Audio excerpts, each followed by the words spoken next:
చరిత్రలో ఇది first time అనుకుంటా. I salute him. రియల్లీ చాలా బాగా చెప్పారు.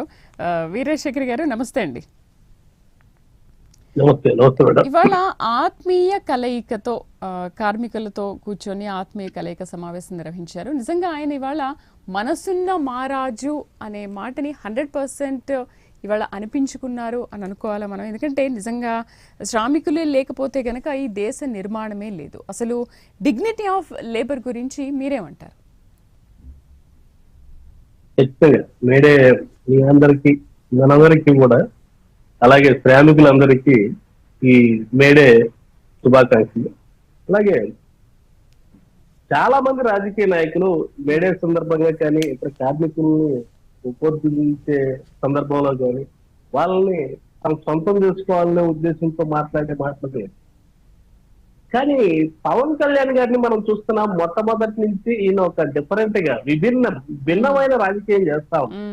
మనం ఆయన్ని ఫాలో అవడం తప్పితే ఆయన ఏం చేస్తున్నారు, ఆయన ముందరికి ఎలా ఉండబోతుంది అనేది కూడా ఊహించలేని స్థితిలో ఉన్నాయి. ఎందుకంటే ఇంతకు ముందు ఏ రాజకీయ నాయకుడు చేయని పరిస్థితి, ఇంతకు ముందు ఏ రాజకీయ నాయకుడు ఫాలో అవని పరిస్థితి. నిజంగా రాజకీయాల్లో జీరో బడ్జెట్ లో డబ్బు ఖర్చు లేకుండా రాజకీయం చేయటం అనేది పవన్ కళ్యాణ్ గా సరిపోయింది. లక్షల మంది జనం, లక్షల మంది యువత ఆయన ఏమి ఇచ్చినా ఇయ్యకపోయినా అట్లా తర్వాత ఏంటి అనేది నాకు ఇప్పటికే అర్థం కాదు. మేము పార్టీ నిర్వహించాం. జయప్రకాష్ నారాయణ గారు లోక్సభలో నేను 2009 కాంటాక్ట్ చేశాను. కానీ పార్టీ మంచిది, మీరు మంచి వాళ్ళు అని చెప్పి అనేవాళ్ళే కానీ ఇన్ని లక్షల మంది నిస్వార్థంగా అసలు ఎటువంటి లాభాపేక్ష లేకుండా, ఎటువంటి ఆపేక్ష ఆయన మీద ఎటువంటి ఎక్స్పెక్టేషన్ లేకుండా అలా తరలి రావటం ఏంటి? ఈయన ఏది ఒక 100 మంది ఉన్న జనాభా ఉన్న ఒక గూడెంకి వెళ్ళి కోట్ల రూపాయలు, లక్షల రూపాయల నిధులు ఖర్చు చేసి వాళ్ళకి రోడ్డు సౌకర్యం కల్పించడం.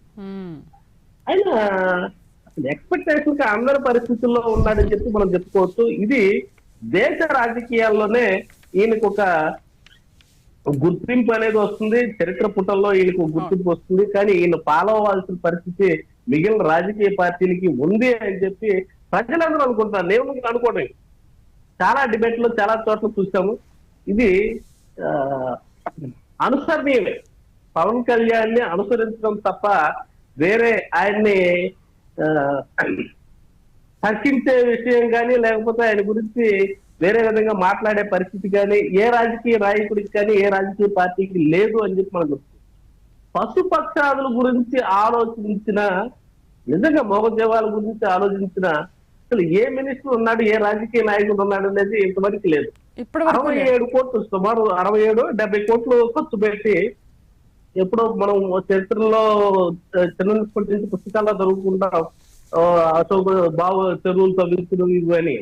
కానీ పవన్ కళ్యాణ్ ముందు చెప్పుకునేది ఈ నీటి తొట్లు చెప్పుకోవడం కోసం కాదు, ఆయన చెప్పుకోవడం కోసం లేకపోతే దేనికోసం అనేది కాదు. ఆయన పూర్తిగా మోగ జీవాలను రక్షించాలి, వాటికి కనీసం నీటి సదుపాయం కల్పించాలి.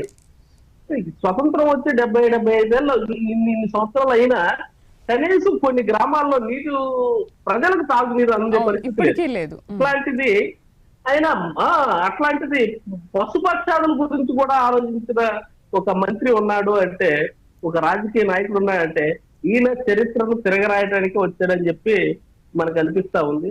అండ్ పశువుల తొట్టెల్ని, వీరశేఖర్ గారు, పశువుల తొట్టెల్ని 60.75 కోట్లు ఖర్చు పెట్టి పూర్తి చేయగలము అంటే అది శ్రామికుడికి, అది కట్టిన శ్రామికుడికే జయజయధ్వానాలు చేయాలని కూడా మాట్లాడారు. అంటే మేము ఖర్చు పెట్టడం ఇంపార్టెంట్ కాదు, అక్కడ అంతగా కష్టపడి ఆ శ్రామికులు దాన్ని కంప్లీట్ చేశారు కదా, అది చాలా అప్రిషియేట్ చేస్తున్నానని చెప్పేసి ఆ విషయం చాలా స్పష్టంగా చెప్పారు.